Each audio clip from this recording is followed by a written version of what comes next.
छगन भुजबळ यांच्या प्रयत्नांना यश. अतुल्य भारत संकल्पनेतून 2027च्या वार्षिक अंक कार्यक्रमात नाशिक कुंभमेळ्यात टपाल तिकिटाला मंजुरी. भुजबळ यांनी केंद्रीय दळणवळण मंत्रालयाचे मानले आभार.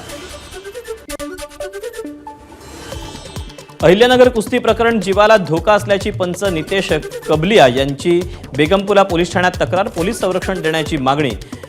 कबलिया महाराष्ट्र केसरी स्पर्धेतील एक पंच. छत्रपती संभाजीनगरमध्ये 13 दिवसांपूर्वी दिव्यांग तरुणानं शासन दिव्यांगांना मदत करत नाही असा आरोप करत आत्महत्या केली होती. त्याच्या कुटुंबाला सरकारी मदत मिळावी यासाठी प्रहार संघटनेचं आंदोलन. बच्चू कडूही आंदोलनात सहभागी. मुंबईच्या गोरेगावातील आरे कॉलनी परिसरात भरधाव वेगात असलेल्या दुचाकीस्वाराची बेस्ट बसला धडक. दुचाकी चालकाचा मृत्यू. मुख्य रस्त्यावर अपघात झाल्यानं काही काळ वाहतूक कोंडली. पालघर स्थानिक गुन्हे शाखेकडून बोईसर काटकरपाडा इथे 2.5 कोटी रुपयांचं ड्रग जप्त. एकाला घेतला ताब्यात. आरोपीला 11 तारखेपर्यंत पोलीस कोठडी. अहिल्यानगरमध्ये रमाबाई आंबेडकर यांचा बॅनर फाडल्यानं कोपरगाव शहरात तणाव. पोलिसांच्या आश्वासनानंतर नगर मनमाड महामार्गावर रास्ता रोको घेण्यात आला.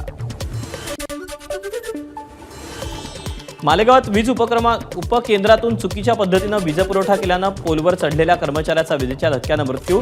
खासगी वीज कंपनीविरोधात नातेवाईक आक्रमक. कांदिवलीच्या इच्छापूर्ती चॅरिटेबल ट्रस्ट आयोजित माघी गणेशोत्सवात महाकुंभाचा देखावा. मंडळानं प्रयागराज येथून संगमावरील जल आणलं असून त्याचं भाविकांना वाटप करण्यात येत आहे. ब्राझीलमधील साओ पावलो इथे विमान अपघात. दोघांचा मृत्यू. 6 जण जखमी. किंग एअर F-90 विमान आपत्कालीन लँडिंग प्रयत्न करत होते तेव्हा अपघात घडला. ज्येष्ठ अभिनेते नागार्जुन यांनी सहकुटुंब संसद भवन परिसरात घेतली पंतप्रधान नरेंद्र मोदींची भेट. पद्मभूषण पुरस्कार विजेते डॉक्टर यार्लागड्डा लक्ष्मीप्रसाद यांची अक्कीनेनीज ग्रेट पर्सनॅलिटी हे पुस्तक मोदींना भेट दिलं. एबीपी माझा, उघडा डोळे बघा नीट.